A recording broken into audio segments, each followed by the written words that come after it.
And welcome back to my channel. I hope आप अच्छे होंगे और मैं भी अच्छी हूँ। तो मैं आपके लिए लेकर आई एक न्यू यमी स्वेलो वीडियो को पूरा वॉच करें, फुल एंजॉय करें।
बहुत टेस्टी।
पर रख दी।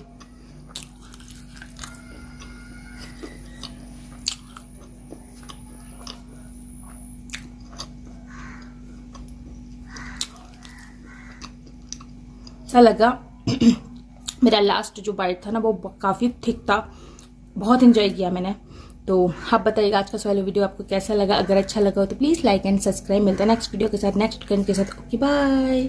क्योंकि ये देखकर उसे अपनी लिटिल गोल्ड फिश याद आ रही थी, जो कि हमेशा बादलों के गरजने पर इसी तरह से डर जाया करती थी। लेकिन वो सोचने लगता कि ये तो एक बॉय है। उसने गोल्ड फिश जार में भी रखी हुई थी और वो अक्सर उससे बातें भी किया करता था। वो यही सोचने लगता कि मुझे पता नहीं क्यों एक लड़के की तरफ क्यों अट्रैक्शन हो रही है। ये सोचकर वो एक साइकेट्रिस्ट के पास चला जाता है और उससे यही डिस्कशन करना चाहता था कि पहले तो ऐसा कभी नहीं हुआ था, लेकिन अब ऐसा क्यों हो रहा है कि मुझे एक लड़का अच्छा लगता है। अब ये सुनते ही जो डॉक्टर थोड़ा दूसरी टाइप का था वो खुश हो जाता है और कहता है कि मिस्टर हैंडसम, क्या तुम्हें मुझ में भी कोई अट्रैक्शन फील हो रही है।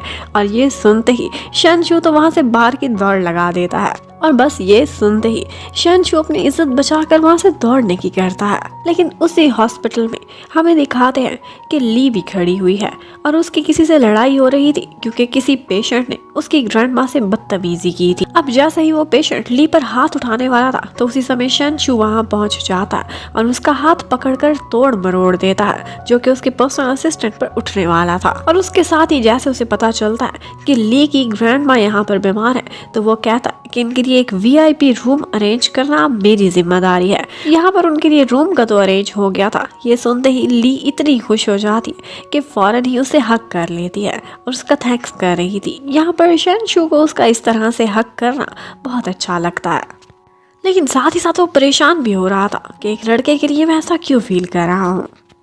अब नेक्स्ट डे ली भी उसके लिए एक गिफ्ट लेकर आता है। वो उसके लिए एक फोन केसिंग लेकर आया था और वो उससे कहता है, वो उसके लिए एक फोन केसिंग लेकर आई थी और उससे कहती है कि अगर आपको ब्लू पसंद है तो ये रख ले, नहीं तो पिंक।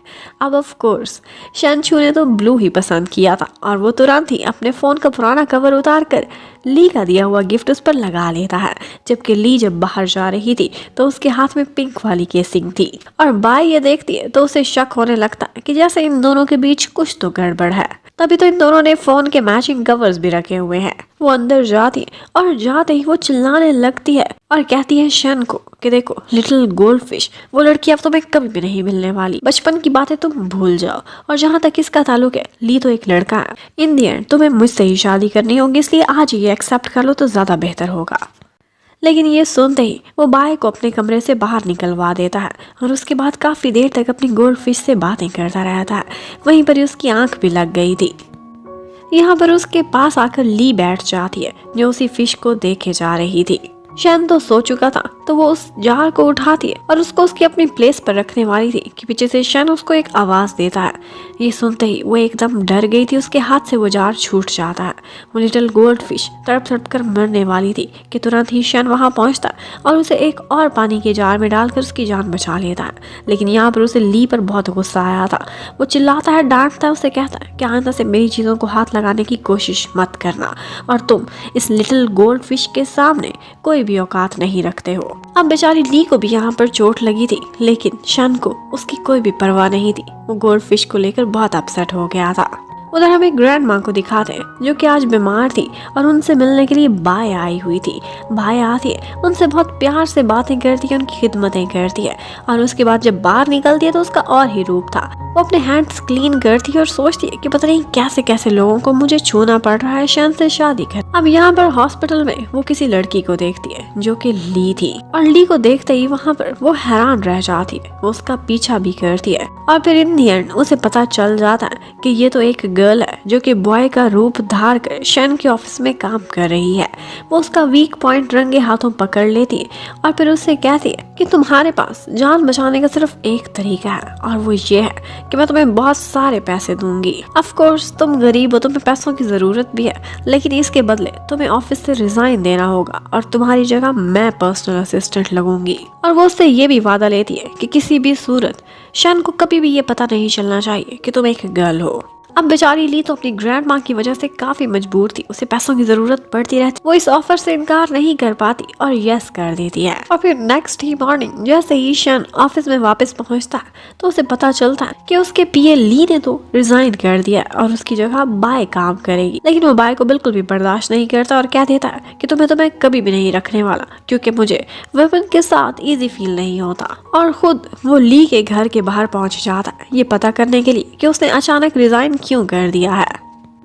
अब ली फटाफट अपना सारा सामान समेटती है जो कि उसने बिखेरा हुआ था। वो कहीं भी किसी भी एंगल से ये नहीं दिखाना चाहती थी कि थोड़ा सा भी शन को शक हो कि वो एक लड़की है। यहाँ पर शन उसके पास आता है और उससे पूछता है कि तुमने क्यों जॉब छोड़ी। वो कहती है कि मुझे और ज्यादा अच्छी जॉब की पैसों के साथ ऑफर हुई थी। तो शन थोड़ा सा दुखी हो जाता है और कहता है कि इसका मतलब है कि सारा समय जो तुम मेरे साथ थे सिर्फ पैसों की वजह से थे। ये सुनकर एक दफा ली को शर्मिंदगी होती है, लेकिन उसकी मजबूरी थी। और यहाँ पर उसने सोफे के बीच अपने अंडरगारमेंट्स छुपाए हुए थे जो कि गलती से मिस्टर शनशू के हाथ लग जाते हैं। वो उससे कहने लगता है, अच्छा मैं समझ गया, तुम किसी अमीर लड़की के साथ डेट कर रहे हो, तभी तुमने मेरे ऑफिस से रिजाइन कर दिया क्योंकि तुम गोल्ड डिगर लड़के हो। ये सुनते ही अब ली को एक अच्छा बहाना मिल गया था। वो कहने लगती है, हाँ ऐसा ही है, मैं एक अमीर लड़की के साथ डेट कर रहा हूँ और हाँ आज शाम को हमने शॉपिंग के लिए भी जाना है। वो उसे एक मार्केट का नाम भी ले देता है। अब ये सुनने के बाद शनशू को काफी गुस्सा आता है और वो सोचता है कि मैं इतना बड़ा बॉस होकर उसके घर तक गया और वो आगे इस तरह की बातें कर रहा है। लेकिन वो बेचारा क्या करता, सारा दिन ऑफिस में जहाँ जाता था जिसको भी देखता था हर इंसान में उसे सिर्फ और सिर्फ एक ही शक्ल नजर आती थी और वो थी उसके पुराने पर्सनल असिस्टेंट ली की शक्ल। वो हैरान हो जाता है कि मुझे हर जगह वही क्यों दिख रहा है। इतने में शाम को ग्रैंड माँ ने उसे डिनर पर बुलाया हुआ था जहाँ बाय भी साथ थी। बाय ने बहुत मजे मजे के खाने बनाए हुए थे ग्रैंड माँ का दिल जीतने के लिए।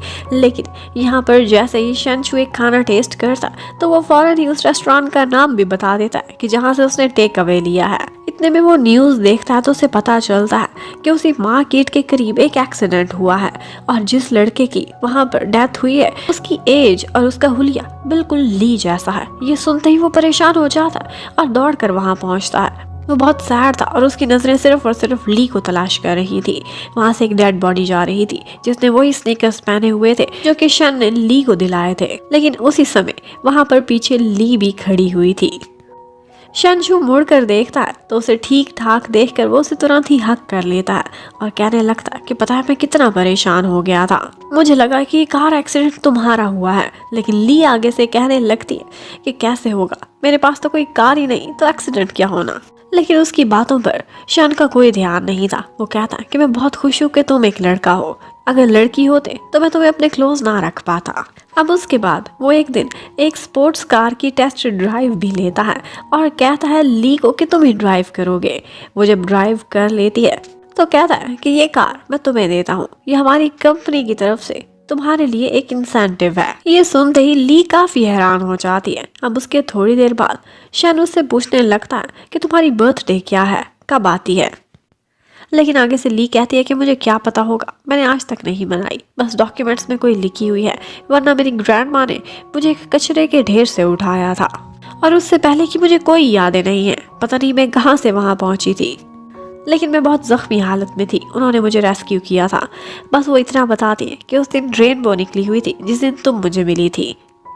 ये सुनते ही शन कहने लगता है कि ठीक है, फिर जिस दिन भी अब रेनबो निकलेगी उसी दिन मैं तुम्हारी बर्थडे मनाने के लिए आऊँगा। अब एक दिन वो देखता है तो आसमान पर रेनबो निकली हुई थी। वो बहुत खुश हो जाता है कि आज वो ली की बर्थडे मनाएगा।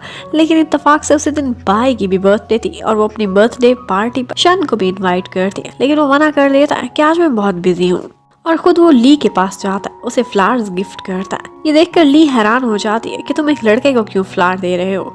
लेकिन शन का कहना था कि ये लिली फ्लावर्स हैं जो कि दोस्ती को डिपिक्ट करते हैं। और फिर वो उसे अपने साथ एक रेस्टोरेंट में भी लेकर जाता है और उसे एक रिंग भी पहनाता है। कहता है कि ये ब्रदर्स रिंग है और हम दोनों ये रिंग पहनेंगे। ये सारा कुछ होते हुए ली को बहुत स्पेशल लग रहा था। लेकिन शन उसे कहता है कि पता है मैं बहुत खुश हूँ, तुम मेरे बेस्ट ब्रदर हो, तुम लड़का हो ये बहुत अच्छी बात है, वरना अगर तुम गर्ल होते तो मैं तुम्हें इस तरह से अपना बेस्ट फ्रेंड ना बना सकता। क्योंकि मेरी गोल्ड फिश मेरा फर्स्ट लव, वो कभी बर्दाश्त ना करती कि एक लड़की को मैं इतना क्लोज रखता हूँ, इसलिए हम हमेशा बेस्ट ब्रदर्स बनकर रहेंगे। इतने में शन को कॉल आती है कि ग्रैंडमा की तबीयत बहुत खराब हो गई है। वो वहाँ से उठकर फौरन ही भाग जाता है। वो जाता है तो ग्रैंडमा उससे बहुत इमोशनल बातें करती हैं और उससे कहती है कि मेरी लास्ट विश ही समझो, लेकिन आज बाय के साथ बर्थडे तुम मनाने के लिए जाओगे। अब वो इतना कह रही थी तो ऑफ कोर्स शन को मानना पड़ता है। जबकि उधर टिंग उसी रेस्टोरेंट में ली को देखता है तो उसके पास आकर बैठ जाता है। वो उससे कहने लगता है कि बेशक सारी दुनिया ना जानती हो, लेकिन तुम मेरे सामने ये नहीं छुपा सकती, तुम एक गर्ल हो। और ये बात मुझे पहले दिन ही पता चल गई थी। ये सुनते ही ली हैरान रह जाती, लेकिन वो खुश थी कि किसी के सामने उसे एक्टिंग नहीं करनी पड़ेगी। अब यहाँ से टिंग उसे आगे एक जगह पर लेकर जाता है जहाँ पर एक पार्टी चल रही थी, और वो पार्टी थी एक्चुअली बाय की बर्थडे की। यहाँ पर शन और बाय दोनों इकट्ठे आए हुए थे। उनको देखकर ली का मूड बहुत खराब हो जाता है कि लड़का मुझसे तो झूठ बोल रहा था कि दादी माँ बीमार है और अब इसके साथ फिर रहा है। ये देखकर कहीं ना कहीं ली को काफी जेलसी हो रही थी। अब टिंग उसे अपने साथ गेटअप वाले रूम में लेकर जाता है। वो डिफरेंट गेटअप्स करती और इन दी एंड वो एक बहुत ही सुंदर सी लड़की बनकर बाहर आई थी अपना मेकअप करके। लेकिन वो कहती है इस तरह से मैं तुम्हारे साथ बाहर नहीं जा सकती क्योंकि मुझे शन पहचान लेगा। तो टिंग उसे एक मास्क से उसका फेस कवर करने को बोल देता है। अब वो टिंग की डांसिंग पार्टनर बनकर वहां पहुंच आई थी। यहाँ पर वो शन के सामने खड़ी थी, लेकिन वो उसे पहचान नहीं पाता। यहाँ पर सारे लोग डांस कर रहे थे। जब पार्टनर्स चेंज होते हैं तो उसी टाइम पर शन का और ली का भी आमना सामना होता है। शन को पता नहीं क्यों लग रहा था कि वो इस लड़की को बहुत अच्छे से जानता है, लेकिन यहाँ पर ली अपने आप को बचाकर वहां से भाग जाती है। लेकिन जब वो जा रही थी तो उसका मास्क गिरा था और भाई ने उसे पहचान लिया था। अब बाय ने एक वेटर को पैसे दिए थे कि ली को ये ड्रिंक पिलाए और इस तरह से उसे मिसयूज करने की कोशिश करे, लेकिन उसकी ये सारी की सारी प्लानिंग पास खड़े टिंग ने सुन ली थी कि वो किसी लड़के को पैसे दे रही है ताकि वो ली के कैरेक्टर पर एक दाग लगा सके, और ये बात वो कभी बर्दाश्त नहीं कर सकता था। वो ऐसा करता है कि ड्रिंक चेंज कर लेता है और जो ली की ड्रिंक थी अब वो बाय पी लेती है। अब उस पार्टी से जाने से पहले ली को अचानक से याद आता है कि वो अपना कुछ भूल गई है। वो अपना बैग लेने के लिए ऊपर आती है, लेकिन उसी टाइम पर हमें पता चलता है कि शन की ड्रिंक में किसी ने ड्रग मिला दी थी और वो उस वक्त बहुत हॉट होता है। वो जाकर एक टब में भी बैठ जाता है। यहाँ पर ली उसे इस हालत में नहीं देख सकती थी। वो उसकी हेल्प करने लगती है। उसका मास्क भी उतर जाता है। ये देखकर शन को ऐसा लगा था कि ड्रंक होने की वजह से उसे पता नहीं क्या क्या दिख रहा है। उसे हेलुसिनेशंस हो रही हैं और हर जगह ली की फीमेल शक्ल दिखाई दे रही है। लेकिन ली उसे काम डाउन करने के लिए उसे किस कर लेती है। अब वो भी उसे किस बैक करता है और सोचता है कि एक सपना ही सही, लेकिन मैं ली के साथ टाइम बिता रहा हूँ। और फिर उसके बाद हमें नेक्स्ट मॉर्निंग का सीन दिखाते हैं। ली जैसे ही देखती है कि उसने एक गलती कर ली है, वो सोचती है कि सिर्फ और सिर्फ शन को काम डाउन करने के लिए किया है, और उसके बाद वो वहाँ से भाग नहीं करती है। लेकिन जब वो जा रही थी तो उसकी बैक पर गोल्ड फिश का स्कार शन ने देख लिया था। वो दीवाना होकर अपनी लिटिल गोल्ड फिश को तलाश करते हुए वहाँ से भागने लगता है, लेकिन ली छुप गई थी। जबकि उसी टाइम पर हमें बाय को दिखाते हैं जिसने हॉट होने वाली ड्रिंक पी ली थी, और उसके बाद वो उसी लड़के के साथ नाइट स्पेंड कर चुकी थी जिसे उसने पैसे दिए थे ली के लिए। उस पर बहुत चिल्लाती और उसके बाद जाकर होटल की मैनेजमेंट से मिलती है। सिक्योरिटी के पास जाकर वो सीसीटीवी फुटेज में से अपनी सारी अपीयरेंस डिलीट कराना चाहती थी, लेकिन यहीं पर ही वो कुछ देख लेती है, और वो ये था कि शन ने भी कल होटल के कमरे में किसी के साथ टाइम बिताया है, और वो कोई और नहीं बल्कि ली ही थी। शन भी सारी फुटेज चेक कराना चाहता था, लेकिन उसे कुछ भी नहीं मिलता क्योंकि सारा रिकॉर्ड पहले ही बाय ने वहां से डिलीट करा दिया था। अब वो कुछ ऐसी चाल चलती है कि जिसकी वजह से शन की सेक्रेटरी को ऐसा लगता है कि लिटिल गोल्ड फिश कोई और नहीं बल्कि बाय ही है। वो उसे कहता है कि वो लड़की तो इतने सालों से आपके इर्द गिर्द ही थी, बस आपको नजर नहीं आई थी। वो ये सुनकर खुश होता है, लेकिन जब देखता है कि वो बाय है तो हैरान रह जाता है। उसने वही टैटू अपनी स्किन पर बनवा लिया था और वो परमानेंट था। शन उससे बार बार ये क्वेश्चन करता है कि अगर तुम ही मेरी लिटिल गोल्ड फिश थी तो तुमने ये सब छुपाया क्यों, मुझे पहले क्यों नहीं बताया। लेकिन वो आगे से इमोशनल बातें करने लगती है और उससे कहने लगती है कि बचपन में तुमने मुझसे 1 साल बाद वापस लौटने का वादा किया था, तुम आए नहीं थे, जिसकी वजह से मैं बहुत हर्ट हो गई थी। तुमसे मेरी सारी बुरी यादें जुड़ी हुई थी, तभी तो मैंने कभी भी उस प्यार को लेकर तुम्हें नहीं चाहा, बल्कि मैं तुम्हारे अब की पर्सनैलिटी से प्यार करती, और मैं ये भी नहीं चाहती थी कि तुम बचपन की वजह से मुझसे प्यार करो। अब मुझे तुम्हारे सामने आना पड़ रहा है और वो इस वजह से क्योंकि होटल में उस रात हमारे बीच जो हो गया उसके बाद आई थिंक हमें शादी कर लेनी चाहिए, यही बेहतर होगा, इसीलिए मैं सारी सच्चाई लेकर तुम्हारे सामने खड़ी हुई हूँ। ये सुनते ही शन हैरान रह जाता है और उसे लगता है कि उस रात जिस लिटिल गोल्ड फिश के साथ उसने टाइम बिताया था वो कोई और नहीं बल्कि बाई ही थी। ये सुनते ही उसका दिल बिल्कुल बुझ जाता है, लेकिन वो कहने लगता है कि ठीक है, मैं एक मैन हूँ और जो भी तुम्हारे साथ हुआ मैं उसकी रिस्पॉन्सिबिलिटी लूंगा। अब वो बाई के जाल में फंस चुका था और उसी टाइम पर हमें ये भी दिखाते हैं कि बाई किसी बूढ़े आदमी से मिलने के लिए जाती है। वो उसे काफ़ी सारे पैसे भी देती है। एक्चुअली उसकी रियल आइडेंटिटी कुछ और थी। वो बूढ़ा आदमी कोई और नहीं बल्कि उसका रियल फादर था, जो कि उस ऑर्फनेज का डायरेक्टर था, वहाँ काम करता था जहाँ पर लिटिल गोल्ड फिश रहती थी। और जैसे ही उसने देखा था एक बहुत अमीर फैमिली लिटिल गोल्ड फिश को अडॉप्ट करने वाली है, तो उसने उसकी आइडेंटिटी चुरा ली थी और लिटिल गोल्ड फिश को रास्ते से हटाने के लिए उन्होंने किसी को पैसे दिए थे। लेकिन उसे ये नहीं पता था कि लिटिल गोल्ड फिश असल में मरी नहीं थी। और बस तभी से लिटिल गोल्ड फिश की जगह वो खुद ही एक अमीर फैमिली की तरफ अडॉप्ट कर ली गई थी और अब वो बहुत रिच फैमिली में उनका बिजनेस संभालती थी और अपने रियल बायोलॉजिकल डैड को हर महीने पैसे भी दिया करती थी। जबकि उधर ली काफ़ी परेशान बैठी हुई थी। उसे लगता था कि जो कुछ हो गया है उसके बाद उसे सच्चाई शन को बता देनी चाहिए कि वो एक लड़की है। वो हिम्मत करती है और उसके घर जाती है सब कुछ उसे सच बताने के लिए, लेकिन वो कुछ भी बोलती उससे पहले ही वहाँ पर बाई आकर खड़ी हो जाती है और उसके सर पर एक बम फोड़ती है, ये बताकर कि मैं और शन बहुत जल्दी शादी करने वाले हैं क्योंकि मैं ही उसकी बचपन की लवर हूँ। ली हैरान थी कि इतने सालों से इसे अपने बचपन की लवर की तलाश थी, लेकिन शन आज उदास क्यों दिख रहा है। लेकिन फिर भी वो उन दोनों को कंग्रेचुलेशंस कहती है और ये सच नहीं बताती कि वो एक लड़की है, क्योंकि वो कबाब में हड्डी नहीं बनना चाहती थी। इतने में ग्रैंड माँ भी वहाँ पहुँच जाती है और वो ली को ऑर्डर करती है कि मैंने सुना है कि तुम मेरे शन के बेस्ट ब्रदर बने हुए हो, तो अब शादी के मौके पर सारे अरेंजमेंट्स में तुम बराबर का हिस्सा भी लोगे, इसलिए जाओ और इनको शॉपिंग कराने में और इनके वेन्यू सेट करने में हर चीज़ की रिस्पॉन्सिबिलिटी अब तुम पर ही है। अब जब भी वो शॉपिंग पर जाते थे तो पर्सनल असिस्टेंट उनके साथ ही होता था और यहाँ पर बाई हमेशा जानबूझकर शन के क्लोज होने की कोशिश करती थी ताकि वो ली को जेलस करा सके। और वाकई ली काफ़ी जेलस होती थी, लेकिन वो क्या कहती उन दोनों की शादी जो होने वाली थी। यहाँ पर वो एक शॉप के बाहर बैठा हुआ था कि वहीं पर वो देखता है कि ली एक डिज़ाइनर ड्रेस को बहुत प्यार से देख रही है और वो वेडिंग ड्रेस लगता था कि ली को पसंद आ गया है। ये बात शन ने भी नोटिस की थी। अब उसके बाद वो लोग एक ऑक्शन पर जाते हैं जहाँ पर एक रेयर डायमंड था और उस डायमंड को खरीदने के लिए हर कोई बोली लगा रहा था। यहाँ पर बाई चाहती थी कि ये डायमंड उसके लिए शन खरीदे, लेकिन टिंग भी वहाँ पर मौजूद था और टिंग चाहता था कि वो ये डायमंड खरीदे ली के लिए। और टिंग बहुत ज़्यादा पैसों की बोली लगा देता है। उसे समझाने के लिए उसके पास जाकर ली बैठती है और उससे कहती है कि ये सब छोड़ो, लेकिन वो बहुत महंगे पैसे देकर उस डायमंड को खरीद लेता है। जैसे ही वो रिंग उसके सामने आती है तो तुरंत ही ली के हाथ में पहना देता है और साथ ही साथ उसको एक किस भी करता है। ये सारा कुछ देखने के बाद शन के तो होश ही उड़ गए थे। वो बाहर आता है और जैसे ही ली और टिंग को इकट्ठे देखता है तो उन पर गुस्सा करने लगता है और कहने लगता है कि ये सब क्या चल रहा है, तुम लोगों को अपने इमेज की भी परवाह नहीं, ये क्या हरकत है, तुम दोनों बॉयज हो और ये सब इम्पॉसिबल है। लेकिन ली ये कहती हुई वहाँ से निकल जाती है कि तुम्हें क्या परवाह, मैं तुम्हारी लगती ही क्या हूँ, सिर्फ मेरे बॉस होने की वजह से तो मेरी पर्सनल लाइफ में इंटरफेयर नहीं कर सकते। ये कहती हुई वो वहाँ से चली जाती है, लेकिन वो बहुत ज़्यादा ड्रिंक कर रही थी। टिंग को वो बताती है कि वो इतना प्रिटेंड करती है कि जब वो सैड हो तो वो अपनी सैडनेस भी किसी को नहीं दिखाती और जब खुश हो तो अपनी खुशी को भी उसे छुपाना पड़ता है। उसे लग रहा था कि उसकी पूरी लाइफ एक नाटक बन चुकी है। ये सुनने के बाद टिंग को उस पर काफ़ी रहम आता है। टिंग उसे बताता है कि एक्चुअली मुझे अपने इमेज की किसी चीज़ की कोई परवाह नहीं, क्योंकि सुपर मॉडल मैं सिर्फ अपने शौक की वजह से बना हूँ, वरना पैसे की मेरे पास कोई कमी नहीं है।